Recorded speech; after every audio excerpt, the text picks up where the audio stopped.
Hello, YouTubers or people, whatever. This might be my first video log.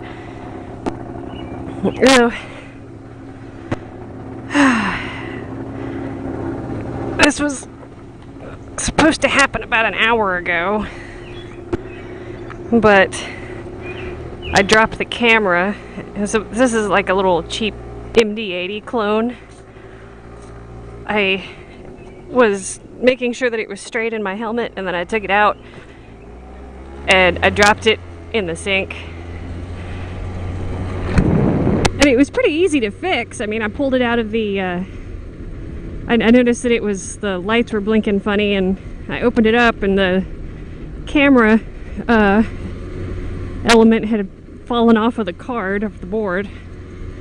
So put that back on and everything seems to be working fine now, I hope. So if that's the worst of what happens today, then I'm good to go.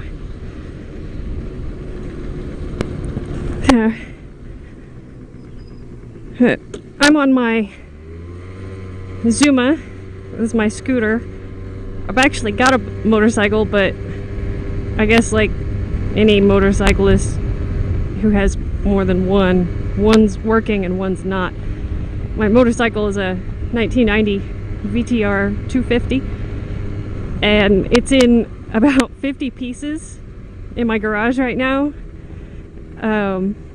because I had some issues with it. It's been one thing after another, really, getting this thing to work. But right now I have to put another carburetor set in. I've had constant trouble with the carburetors that was in it, and it looks like somebody dropped the front carburetor and, I don't know, like dragged it behind a vehicle for about a mile. It's terrible, so I've got some replacements coming in, which is why I have a cheap MD-80 clone instead of a proper MD-80. But so yeah, it's been one thing after another with these two wheels. No, well, not the Zuma, actually. The Zuma has been working brilliantly since I first got it, and it continues to work well. So if you're looking for a good recommendation on a scooter, depending on your state or local laws, like those 50s here don't need to be registered, so I don't have to get tags or insurance on it. But if you're looking for a good 50, I'd get a Zuma. This one's a 2004.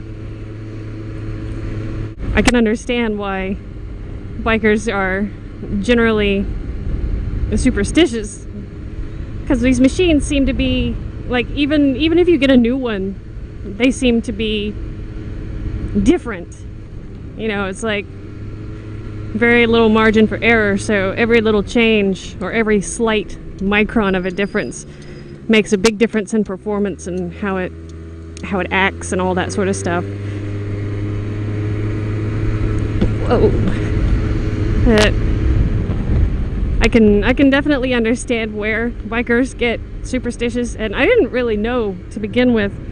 When I got this Zuma, my stepdad, who rides a Harley, which I'm told are the most superstitious of them all, he gave me a bell, and I was like, what the hell do I do with this? And he said, you put it on the lowest part of your motorcycle, and it protects you from evil road spirits or whatever. This dude had better stop.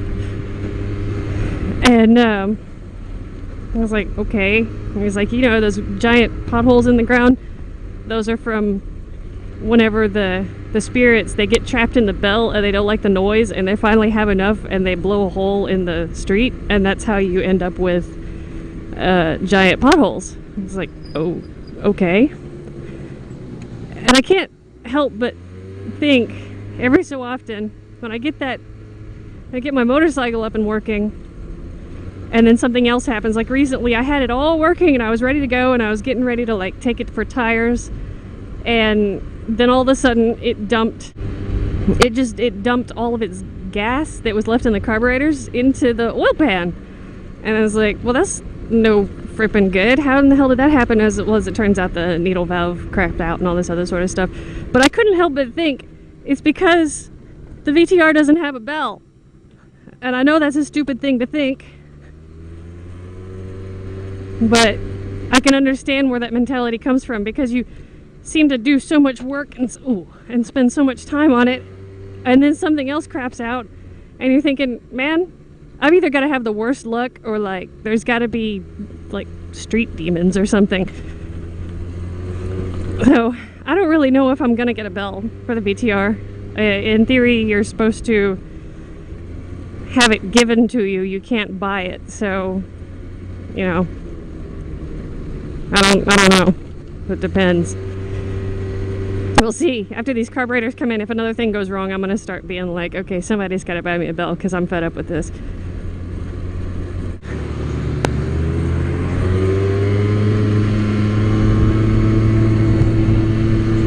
I've also got a helmet mohawk, which I thought was kind of cool to have, but as it turns out, it's been a pretty invaluable resource, because people see me, they see the mohawk, and I see people in cars like laughing and like pointing and waving and that sort of stuff, and that's good, because that means if they see me, then they're not going to hit me. So I'm totally down with that. Well, like, you know, groups of teenagers or whatever, oh my god, I love your helmet. It's like, yeah, being awesome to the teenagers.